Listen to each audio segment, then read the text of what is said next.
Do you know how to make Tunisian knit stitches? In this tutorial I want to show you how to make these beautiful knit stitches, which are very easy to make and resemble stockinette from knitting, but only on the front. So this is a piece of stockinette from a sweater I have, and this is the back.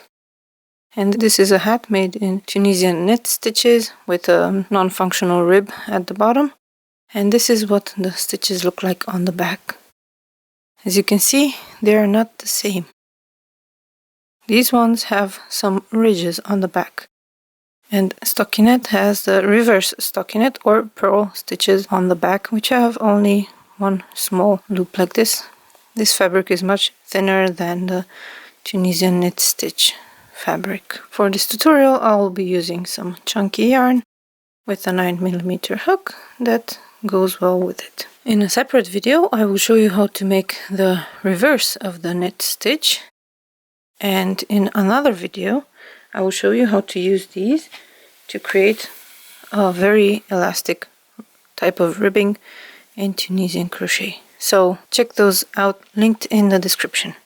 We need one foundation row to start making knit stitches, and if you don't know how to make a foundation row, check out my video tutorial in which I show you 4 methods of starting Tunisian crochet projects, and pick one from there. This will be just a practice so that I can show you how to make the knit stitches.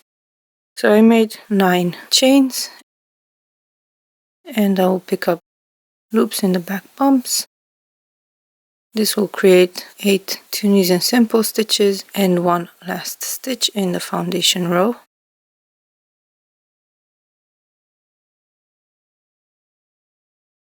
And if you know anything about Tunisian crochet, you know that the row you're working on influences the row below.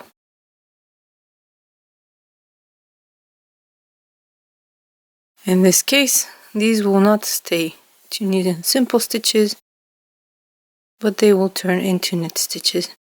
If you look at each stitch, you will notice that it has 2 vertical bars here. For Tunisian simple stitches, we just go behind the front vertical bar. But for knit stitches, we go between these 2 bars. And then we pick up a loop and we leave it on the hook. And we repeat this across, and we stop when we reach the last stitch. So go in between the 2 vertical bars. At the last stitch, we go behind the 2 vertical bars on the edge here. And then we pick up a loop, chain 1, yarn over both through 2 to the beginning of the row to return, like in most Tunisian crochet patterns. This is a regular return pass.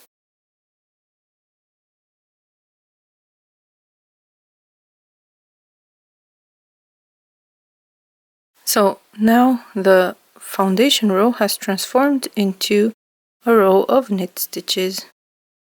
Next up, we will transform the next row.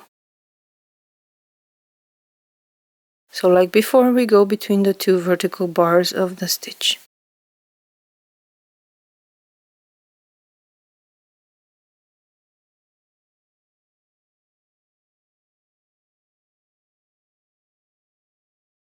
At the end of the row, go behind the 2 vertical bars, pick up a loop, chain 1, and yarn over both through 2 to the beginning of the row to return.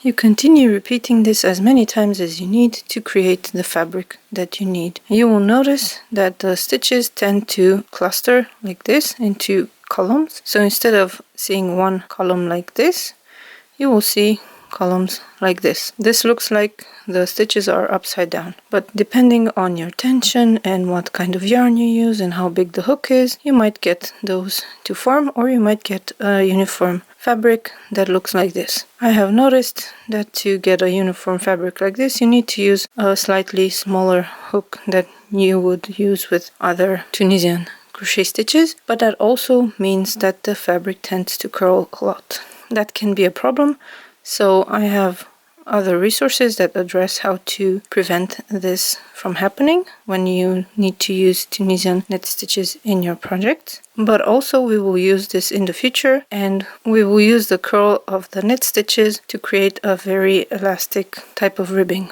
You can make knit stitches in anything. So I will make a few more stitches on this row that are not knit stitches. We have 2 simple stitches, 2 purl stitches,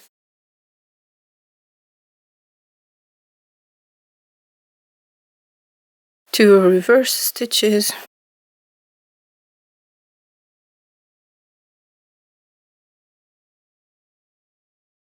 and let's make 2 double stitches.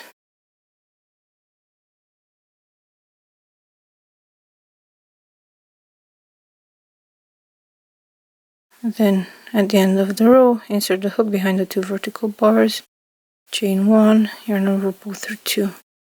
So I will show you that you can make knit stitches in any kind of stitch that you have below. All you have to find are the 2 vertical bars. So in the case of the simple stitch, we have the 2 vertical bars here.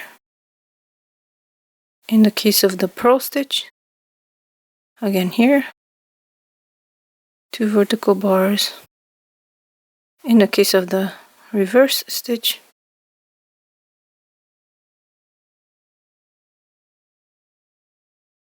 and in the case of the double stitch, they are at the top of the stitch.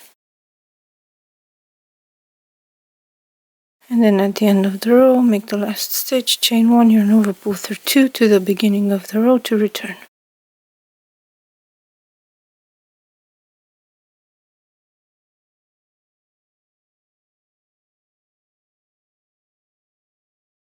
As you can see, you can modify any stitch below to add the knit stitches into them. To bind off, you do the same. You insert the hook between the 2 vertical bars, you pick up a loop and you slip it. Again, between the 2 vertical bars, pick up a loop and slip it, and you repeat this all across, making slip stitches as if you were making knit stitches.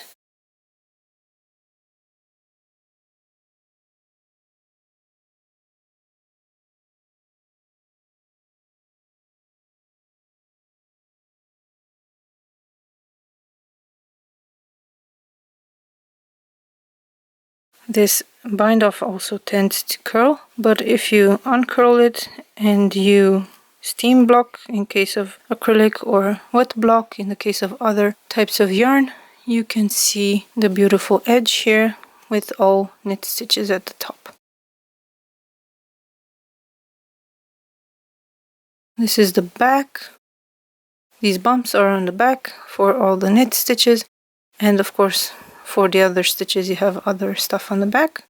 If you want to learn how to make all the other stitches that I made here in this row, you will find links to the tutorials for them in the description of this video. And if you want to learn how to make the opposite of this stitch with the same type of hook, so going in the same direction with one hook, check out that video. And also you can learn how to use these 2 stitches, so the knit stitch and the reverse purl knit stitch, to make a very elastic type of ribbing. If you like this video, please give it a thumbs up and subscribe to my emails and to this channel if you want to see when I publish the next tutorial. Thank you so much for watching, and I will see you soon. Bye!